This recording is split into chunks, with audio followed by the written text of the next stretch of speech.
Welcome back to CLE Weekend. After all of the planning, traveling, cooking, and shopping for the holidays, the last thing you want to do is to be sick in bed or worse, in the hospital, battling viruses that are circling the globe. So, how can you protect not only yourself, but your family from these winter respiratory illnesses? Joining us is Dr. Donald Karcher, who is the president of the College of American Pathologists. Doctor, thank you for joining us. Hi, Rachel. Thanks very much for having me. Doctor, please tell us what is happening now with the current respiratory illnesses and how concerned we should be.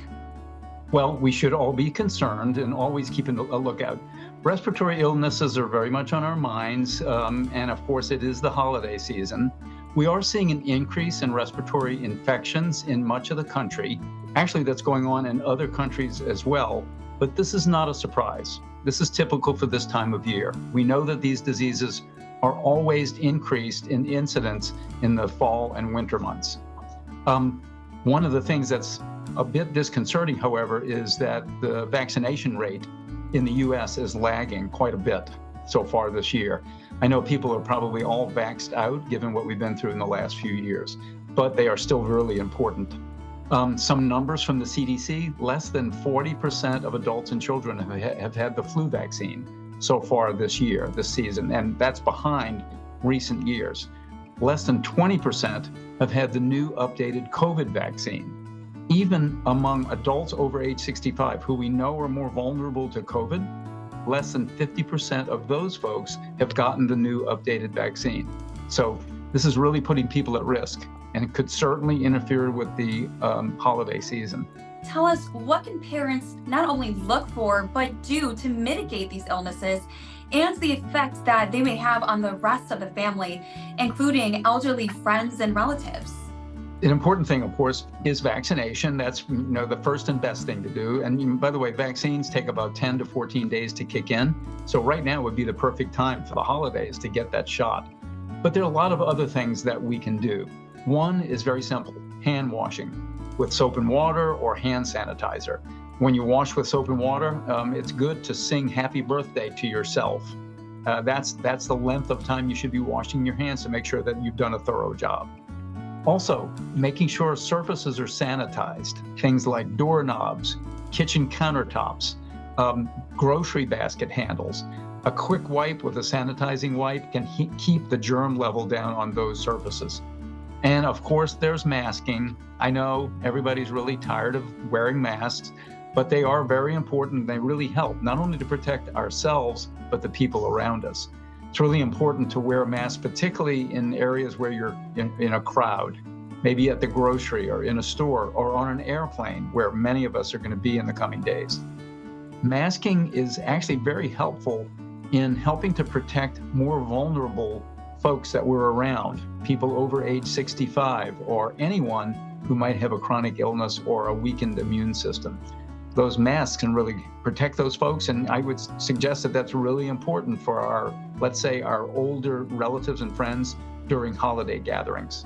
And aside from the vaccinations, the masking, and of course, just maintaining those sanitary practices, do you have any other recommendations for what we can do to create a safer environment, not just for the upcoming holiday season, but going into the rest of 2024? Yeah, so all of those things that we mentioned, certainly important. Another tip is that, when there's a crowd in a room, it's really helpful to have good ventilation in that room. So if the weather allows it, maybe opening the windows or a door to make sure that there's good circulation in the room actually does cut down on transmission of these respiratory type infections. And tell us, why is testing so important in corralling these illnesses? Well, testing continues to be very important. First of all, if you have symptoms, you want to know what is the infection that you're dealing with.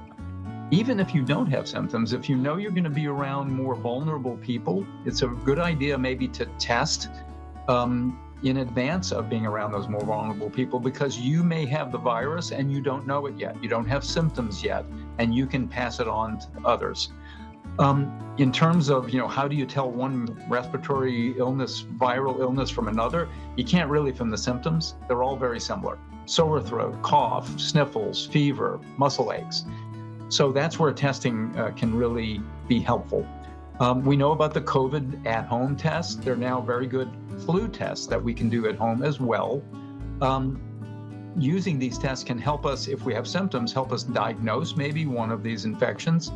Or if we get a negative test, maybe we may have ruled out those infections, and now we know that we may be dealing with something else. One thing that I always like to remind people in using at-home tests, make sure you read and follow the test instructions to a T. That way you know you're going to get the best possible, most accurate result. Also, we all have test kits hanging around the house that we've had for a while. Before you use one of those test kits, check the expiration date on the package and make sure it's not expired, because if it is, don't use it. It can give an inaccurate result.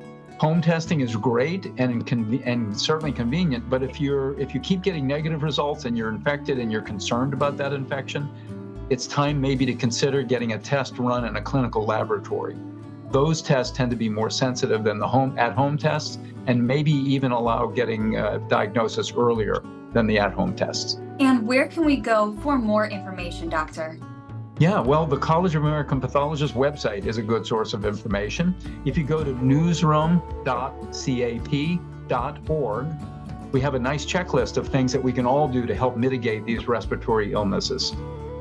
Well, thank you very much for your time and this educational information, doctor. And for more information, just go to that website so that you too can have a safe holiday season.